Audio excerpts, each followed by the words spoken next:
A veces sales con la bici aquí a jugar a Dora la Exploradora y terminas así. O sea, en la auténtica mierda, liando la petarda. Estoy encerrado completamente. O sea, estoy completamente encerrado.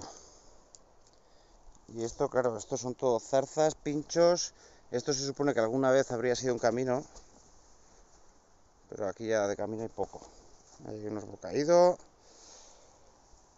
Tengo que llegar al río que está por ahí abajo. Venga, a ver qué hacemos.